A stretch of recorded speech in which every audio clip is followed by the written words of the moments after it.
We about to get into the most famous beef in NBA history, and I think this is between Michael Jordan and Isaiah Thomas. Let's get straight into it. I ask that y'all subscribe, like if you are new, join this journey with me, and let's see what this drama's about, man. So are you saying LeBron is better than Michael Jordan? I would pick LeBron James. The beef between Michael Jordan and Isaiah Thomas is one of the longest and most bitter feuds in NBA history. Okay. There's no way you can convince me you so. You called me an asshole, and then you said you hated me. Apologize for it. They last played against each other in 1993, but somehow MJ and Isaiah still find ways to talk about it 30 years later. I don't know what happened, but I know I didn't lead the walk-off. Well, I know it's hard. This is the complete breakdown of the most famous beef in NBA history, which started back in 1985. However, the first time Isaiah Thomas played against Michael Jordan wasn't in the NBA, but during the preparations for the 1984 Olympics. Okay. Back then, the U.S. still sent collegiate athletes to the Olympics, and in 1984, Team USA prepared for the games by playing exhibition games against NBA stars. Even though nobody knew it then, the 1984 team was the best collegiate squad the Americans had sent to the Olympics up to that point. Gotcha. Beyond Michael Jordan, there were two other future Hall of Famers in Patrick Ewing and Chris Mullin, along with several other players who had long and successful careers in the NBA. But despite their talent, nobody gave college kids much of a chance against NBA All-Stars, such as Isaiah Thomas, Larry Bird, Magic Johnson, and several others. Even though the NBA All-Star roster changed from game to game, and they weren't in the best shape in early July after the NBA season was over, nobody could have expected what would happen next. Jordan and Team USA went on to dismantle the NBA's greats in every single game, finishing the exhibition with a perfect 8-0 record. Tough. Isaiah played in 3 of those games, averaging 13 points per game, while Jordan averaged 17. This dude was so fast and so quick. He was like, Jordan and Team USA would win gold at the Olympics with a 32-point margin of victory. MJ led all U.S. scorers with 17 points per game. And when he started his NBA career, it didn't take long for Jordan to start dominating, as he scored 37 points in his 3rd career game. And a week later, in his 7th NBA game, the Bulls played against Isaiah's Pistons, a team that would later become synonymous with his career. And this first matchup against his future nemesis didn't start well for Jordan, who was plagued with foul trouble and ended up scoring. So Jordan played on Team USA before he went to the NBA?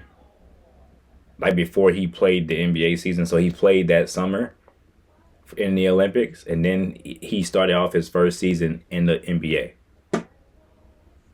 Y'all fact check me on that and make sure I heard that right. Didn't take long for Jordan to start dominating, as he scored 37 points in his 3rd career game. And a week later, in his 7th NBA game, the Bulls played against Isaiah's Pistons, a team that would later become synonymous with his career. And this first matchup against his future nemesis didn't start well for Jordan, who was plagued with foul trouble and ended up scoreless in the first half, but became alive in the second, leading the Bulls to victory with 25 points. But despite losing, Isaiah was better than Michael individually, with 35 points and 10 assists. Isaiah finally won a game against Jordan in January 1985, but their next matchup was the first sign of problems between the two stars. It was during the 1985 All-Star Game when Jordan felt disrespected by Isaiah Thomas and his East teammates. MJ believed that Thomas was freezing him out and not willing to pass him the ball, and that he instructed the rest of the starters to do so as well. However, the stats don't really back up that theory, as Jordan took 9 shots in 22 minutes on the court, which wasn't low by any means. Adrian Dantley, the reigning scoring champ, only took 6 shots, while Kareem and Bernard King took 10 in the same amount of time on the court. But according to Jordan, the beef didn't start on court, but in an elevator. I got on an elevator with Isaiah Thomas to go downstairs for a league meeting. That was the first time I met him. And I said, "Hello, how you doing?" That's all I said. I was really intimidated because I didn't know him and I didn't want to get on his nerves. I didn't want to seem like a rookie and I was quiet. When I went down to the room for the meeting, I still didn't say anything. After the weekend was over, it got back to me that I was arrogant and cocky, and I wouldn't even speak to Isaiah on the elevator. Then I gave him the cold shoulder. And I'm saying Isaiah Thomas initiated it all. However, there are 2 sides to every story. And according to Isaiah's manager, Jordan was wearing Nike shoes in warm-ups during the Saturday workouts, which violated the NBA protocol. And that bothered Isaiah, who thought the hyped rookie was acting out. After the All-Star weekend was over, fate would have it that Jordan and Isaiah met in the very next game. And Jordan destroyed the Pistons, scoring a then career-high 49 points on 19 for 31 shooting in an overtime win.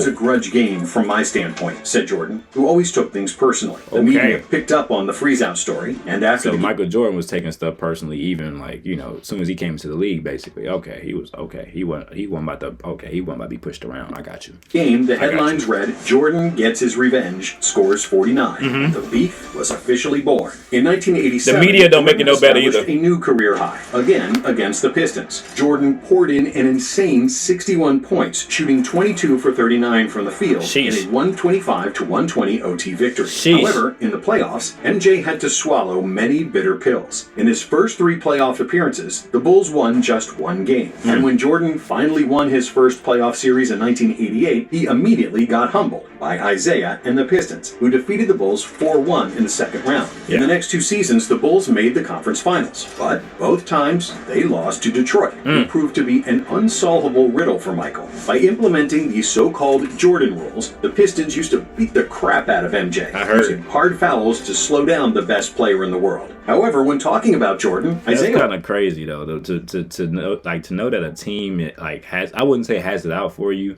but know that they're doing that specifically for you to try to slow you down, because they can't just regularly just guard you, because they ain't gonna stop you, so they got to create a rule of how they gonna put a amount of force on you to hopefully tire you out enough, or to put kind of like bruises and stuff on your body and stuff like that. Like that's crazy. That's crazy. You don't really hear about that at all with anybody else. You know what I'm saying? Besides Michael Jordan, because quite frankly, they thought that was the only thing that you could do to stop him, was to just show him all amounts of physicality as you could that was legal enough in the NBA back in the day. Okay. it was always complimentary, even calling him the best player he's ever seen. But this guy, you can't stop him. His skills are so unbelievable. You know, he's the best I've ever seen. But in 1991, the Pistons were aging and tired from 3 straight trips to the NBA Finals. And when they met Chicago again in the conference finals, the Bulls were better than ever. With Jordan, Pippen, and Horace Grant in their athletic prime, the Bulls dominated and won the first 3 games of the series. Undeserving champion. Now, we done beat the Lakers. We done beat the Celtics. We done beat y'all several times. Ain't nobody had a harder march to the NBA Finals than the Detroit Pistons. We done got cheated. We done got beat up. We have beaten the best of the best to ever play this game. Isaiah responded to Jordan's comments with, "People will look back at this team and say we were one of the greatest teams to play basketball. We were great champions. He should be classier than to talk like that." The Pistons were pissed and motivated to make Jordan eat his words. But the Bulls were too good, and they swept the series. However, in the final moments of Game 4, when it was clear that it was all over, the Pistons orchestrated one of the most controversial moments in playoff history. Yeah. The Pistons walked off the floor before the final whistle,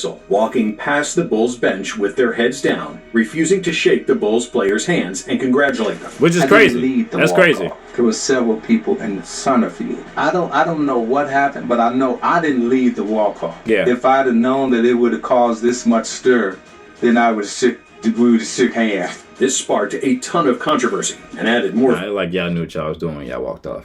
Y'all had y'all little head down. Y'all was over there just like wiping y'all nose, even though ain't nothing wrong with your nose for real. Just trying to get by. Like it looked a little crazy. It looked a little shady. No cap.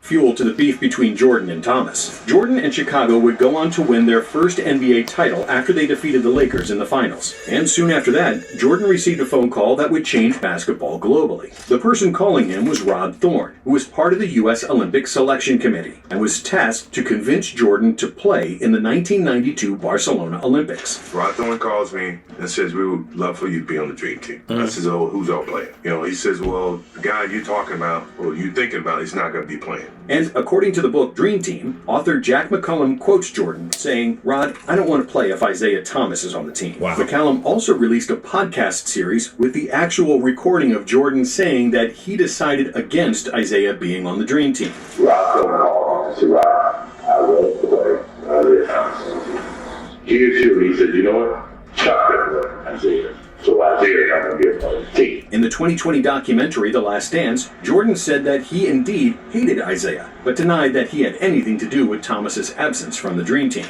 No matter how much I hated him. Now, it was insinuated that I was asking about him, but I never threw his name in there. But ultimately, MJ accepted the Jordan, you was invitation. talking about And him, on bro. September 21st, 1991, it was first Come on, announced. it wasn't insinuated I was talking about him, but that's what people said. I did. No, you was talking about him, bro. Come on. Come on. NBA stars would participate in the Olympics. The 10 players chosen were Charles Barkley, Larry Bird, Patrick Ewing, Magic Johnson, Michael Jordan, Karl Malone, Chris Mullin, Scottie Pippen, David Robinson, and John Stockton. Isaiah not being among them sparked huge media backlash because Isaiah had made the All-Star team each year from the moment he came to the NBA and was widely considered the second best point guard ever behind Magic Johnson. To me, the best point guard of all time is Magic Johnson, and right behind him is Isaiah Thomas. But while he was still playing, Jordan denied accusations that he had anything to do with Isaiah not being selected. If you want to attribute it to me, go ahead and be my guest. But it wasn't me. And while Isaiah was certainly a bigger name, from a basketball standpoint in 1991, he wasn't better than Magic nor John Stockton, who led the NBA in assists for 4 years in a row at that point, and was a better shooter than Thomas. While he was certainly disappointed to be left off the greatest team ever, Isaiah was still complimentary of Michael. During the 1993 finals, Isaiah joined the NBC broadcast, where he kept praising Jordan and his greatness. You know, when you're talking about this Bulls team, you're really only talking about Michael Jordan. His energy level is so much greater than ours and performing at a level that we frankly just weren't able to reach. In 1994, Isaiah retired from the NBA. He faced Michael a total of 65 times in the league, and Thomas has a 36-29 winning record over Jordan, including a 12-10 Oh, that's okay. You okay? What, a 12-10 win in the playoffs? record in the playoffs. And for Okay, that's a flex. That's a flex. You Isaiah Thomas, you can definitely say you have beaten Michael Jordan more than he beat you. Yeah, you can definitely say that. Definitely say that. For the next 25 years, the beef between him and MJ was mostly dormant, with a few cheeky comments here and there. In 2004, Michael had a conversation with Cigar Aficionado and discussed what the issues were between him and Isaiah. Isaiah was from Chicago, and he wanted to come back and show he still dominated Chicago. I was the new guy in Chicago, and people were supporting the team. It became a dogfight between us. There was some real hatred there. Former Chicago Bulls player Brad Sellers also had similar comments to what his ex-teammate said. We all heard about what happened at the 1985 All-Star Game. Yeah. But the bigger issue was that Isaiah was from Chicago. He worked to be one of the top players to represent that city, and Mike came in and eviscerated that. I can't imagine what that felt like for Zeke, to have an outsider come in and have the entire city behind him. There was no love left for him in Chicago, except from family. This story was also confirmed by John Sally, who played with both Jordan and Thomas. Isaiah goes home and his nephew is wearing a Bulls jersey, Michael Jordan Bulls jersey. He said, "Hey, what are you doing?" But I'm from Chicago.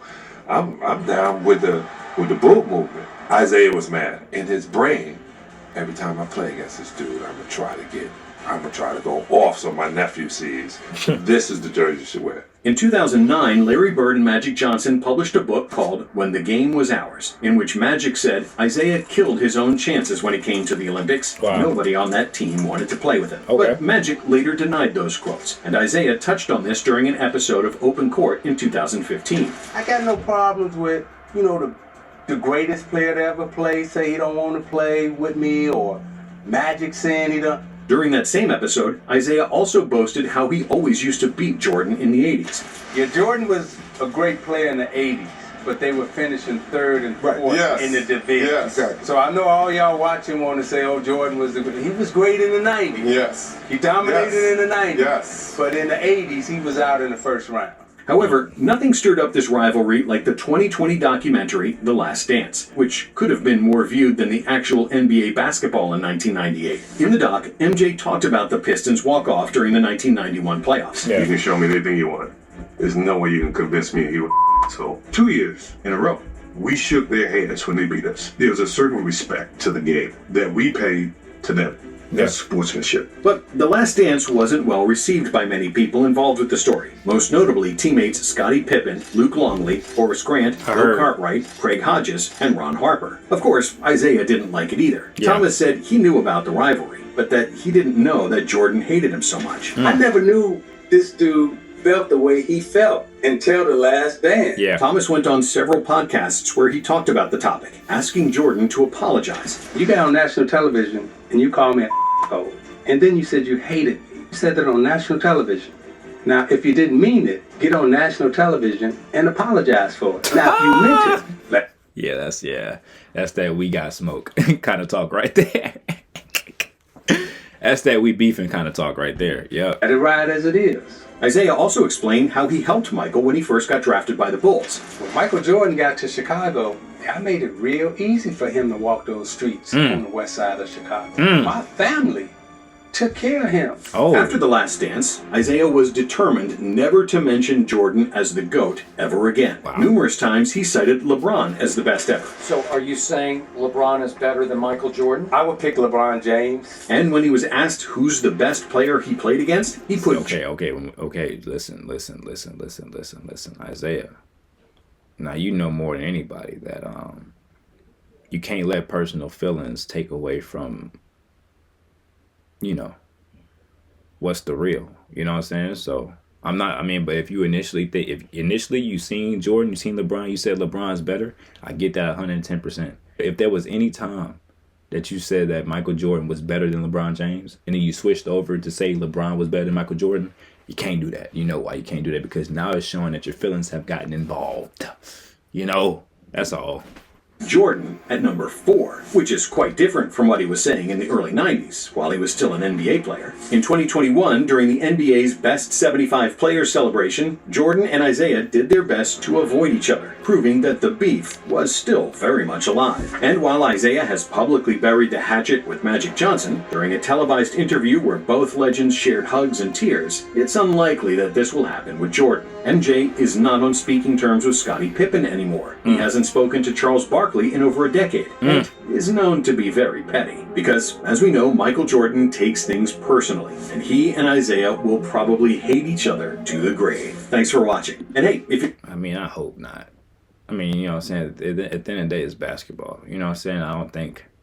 But it is to a point where it's like your ego's involved and you trying to be the best players in the world, and that's where the issue come in at. So, I hope they can hash it out. You know what I'm saying? Life is not worth having beef the whole time. Like, at some point, you gotta let that stuff go. You know what I'm saying? Because there's something more precious, and that's life itself. So, yeah, crazy beef, crazy stories from both ends.